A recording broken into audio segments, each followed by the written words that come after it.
Hello दोस्तों, कैसे हैं सब? मेरा नाम है हिमांशु और मैं स्वागत करता हूं आप सबका आपके अपने चैनल कॉमिक वर्ल्ड पर। तो चलिए दोस्तों, शुरू करते हैं राज कॉमिक्स में इंस्पेक्टर स्टील की कॉमिक मेटल मैन का दूसरा और अंतिम भाग। इस घटना के ठीक 2 दिन बाद। सलमा, आखिर तुम मुझे बताती क्यों नहीं कि फोन पर तुमने क्या सुना जो कार को तूफान बनाए भगाए लिए जा रही हो? अनीस भाई की तबीयत अचानक खराब हो गई है। उन्हें तुरंत ही खून की जरूरत है, इसलिए मैं उन्हें खून देने के लिए अस्पताल जा रही हूँ। अचानक स्टील चौंका। ओह, गाड़ी रोको सलमा। क्यों, क्या हुआ? मैं अपने स्कैनर से देख रहा हूँ कि सामने वाले बैंक में एक रोबोट द्वारा डकैती डाली जा रही है। हमें इन्हें रोकना है। What nonsense! उधर अनीस भाई की जान खतरे में है और इधर तुम। कठोर हो गया स्टील का चेहरा। तुम अपने भाई के लिए अपने फर्ज से मुंह मोड़ सकती हो सलमा, लेकिन मैं नहीं, क्योंकि मैंने अपने दोस्त को वचन दिया है। अगर मैंने वचन तोड़ा तो मेरा वो दोस्त मुझे कभी माफ नहीं करेगा, जो जिंदगी और मौत के बीच झूल रहा है। अमर, ये क्या कर रहे हो तुम? अनीस को खून तुमने देना है सलमा। मुझ रोबोट का वहां क्या काम? इसलिए तुम अस्पताल पहुंचो, मैं पहुंचता हूं अपने फर्ज को निभाने। बैंक में मैंने अपना काम मैंने काम पूरा मेरा काम पूरा हुआ, अब मुझे यहाँ से रवाना हो जाना चाहिए। ठहरो, क्योंकि तुम्हें मेरे साथ चलना है पुलिस स्टेशन। स्कैनर बता रहा है कि ये मेरे जैसे ही रोबोट है। मेरी तरह इसमें भी किसी का दिमाग फिट है। मुझे पुलिस स्टेशन ले जाने का विचार त्याग दो स्टील, क्योंकि यहाँ से तुम जिस जगह जाओगे वह जगह कबाड़े की दुकान होगी। भूतपूर्व इंस्पेक्टर स्टील।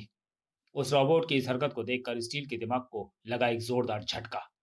ये ये एक्शन, इससे तो ये साबित होता है कि इस रोबोट में जो दिमाग मौजूद है वो मार्था का दिमाग है।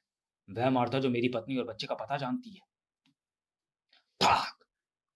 जरूर ये सब प्रोफेसर मणिरत्नम का किया धरा है, लेकिन अब मैं इसे निकलने नहीं दूंगा। उफ! भड़ाक! उस बार से बाहर आ गिरे स्टील को जब बाहर खड़ी दिखाई दी सलमा, तो खलबली सी मच गई उसके मस्तिष्क में।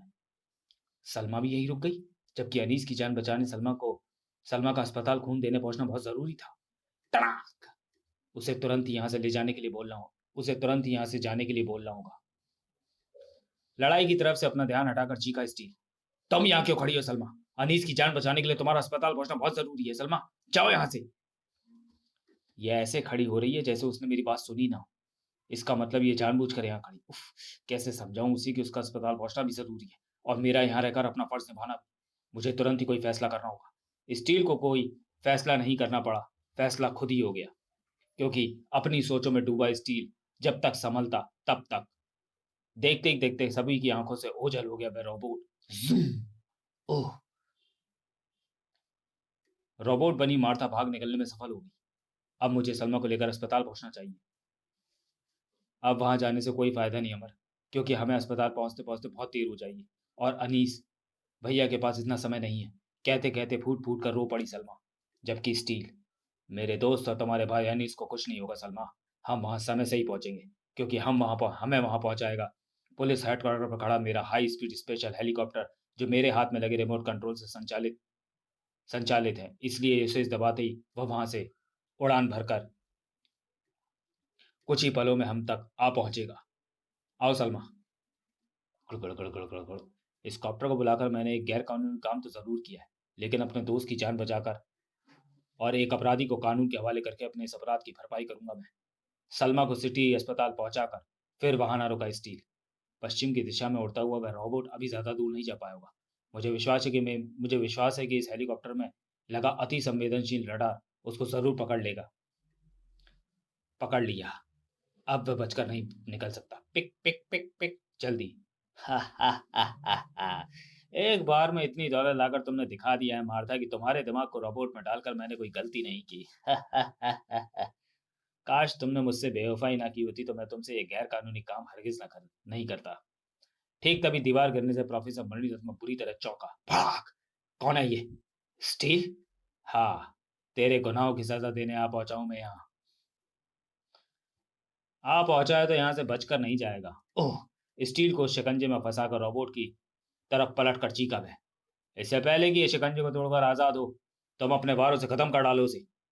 मेरे हाथों जो खत्म होगा वह स्टील नहीं, तू होगा कमीने।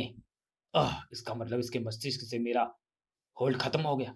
हाँ कमीने, क्योंकि तूने मुझे बता दिया कि मैं मार्था हूँ। अब तेरे मंसूबे पूरे नहीं हो पाएंगे, क्योंकि मैं तुझे खत्म तू ऐसा नहीं कर पाएगी। मैं जानता हूँ तेरे दिमाग को किस कैसे काबू में लाया जा सकता है। मैंने तेरे मस्तिष्क में माइक्रोचिप फिट कर रखी है जिसका कंट्रोल मेरे हाथ में है। मेरे हल्के से इशारे से उस चिप से निकलती तरंगें बढ़ती चली जाएंगी जो तेरे मस्तिष्क को नष्ट कर डालेंगी। इसलिए अगर बचना चाहती है तो मेरा कहा मान और कर स्टील पर वार। नहीं, मैं ऐसा नहीं कर सकती। अगर ऐसा है तो भुगत। आह! ओह! मेरे लिए मार्था अपनी जान देने पर तुली है। मुझे उसे बचाना होगा, लेकिन मैं ऐसा कै कर सकता हूँ तब, भाग! जब खुद इस शिकंजे से बच पाऊँ। अब मार्था को और नहीं तड़पा सकता तू। उफ़! अपने खोते होशों को काबू में करके दहाड़ उठा मणिरत्नम। मैंने कहा, तेरा विनाश तुझे यहाँ खींच लाया है, इसलिए अब तेरा विनाश होगा, हर हाल में होगा। ओह! ठंडे पानी के उस गहरे कुएं में जा गिरा स्टील। बस स्टील, यहीं खत्म हुई तेरी कहानी। इस कुएं का पानी तेजी से बढ़ता जाएगा। पानी में डूबकर कुछ ही देर में ऑक्सीजन ना मिलने की वजह से तुम्हारे मस्तिष्क की मौत हो जाएगी और ऐसा होते ही तुम्हारा मजबूत स्टील का शरीर बेकार हो जाएगा। यही कुआं अब कहलाएगा स्टील की समाधि। नहीं, मैं तुम्हें ऐसा नहीं करने दूंगी। मार्था डार्लिंग, अच्छी औरतें वो होती हैं जो मर्दों के बीच में नहीं बोलती। तुमने मेरे कहने पर स्टील पर वार नहीं किया, कोई बात नहीं। लेकिन अब अगर तुमने मेरे साथ चलने को मना किया तो नहीं, बंद करो इसे। मैं तुम्हारे साथ चलने को तैयार हूँ। इधर स्टील, कुएं की दोनों दीवारों का सहारा लेकर मुझे इंच इंच करके ऊपर बढ़ना है। अपने दिमाग के बल पर वहां से बच निकलने का उपाय तो अच्छा ढूंढा था उसने, लेकिन शरीर अत्यधिक भारी हो तो बेचारा दिमाग क्या करे। छपाक! उफ! स्टील के इतने भारी शरीर के साथ इस तरीके से किसी भी हाल में बाहर नहीं निकला जा सकता। लेकिन अगर बचना है तो जल्दी ही कुछ सोचना होगा, क्योंकि पानी पल प्रतिपल बढ़ता ही जा रहा है। 1 मिनट, अगर यहाँ पानी बढ़ रहा है तो इसका मतलब ऐसा कोई स्थान है जहाँ से पानी कुएं में आ रहा है। ऑक्सीजन ना मिल पाने की वजह से मेरा मस्तिष्क धीरे-धीरे निष्क्रिय होता जा रहा है। मिल गया, मिल गया वह स्थान जहाँ से पानी अंदर आ रहा है, लेकिन न जाने यह पानी से भरी सुरंग कितनी लंबी है। कुछ ही पलों बाद रंग लाई स्टील की मेहनत। उफ़! ताज़ी हवा ने स्टील के मस्तिष्क को न सिर्फ नई ज़िंदगी प्रदान की थी, बल्कि उसे सोचने-समझने लायक भी बना दिया था। अब उस कमीने मणिरत्नम की खैर नहीं। लेकिन अब कहाँ मिलना था मणिरत्नम स्टील को। वह मार्था को लेकर भाग निकला। मार्था के रूप में वह साथ ले गया शिवा कालिया के बाद नजर आई उस आशा की किरण को, जो मुझे मेरी पत्नी और बच्चों तक पहुंचा सकती थी। क्यों बार बार रूपाली और अभी के पास ले जाकर ऊपर वाला मुझे उनसे दूर कर देता है? क्या मेरी किस्मत में उनसे दोबारा मिलना नहीं लिखा? क्या उनसे मिले बिना ही मेरी जिंदगी हो जाएगी समाप्त? तो चलिए दोस्तों, वीडियो को यही समाप्त करते हैं और मिलते हैं इंस्पेक्टर स्टील सीरीज की अगली कॉमिक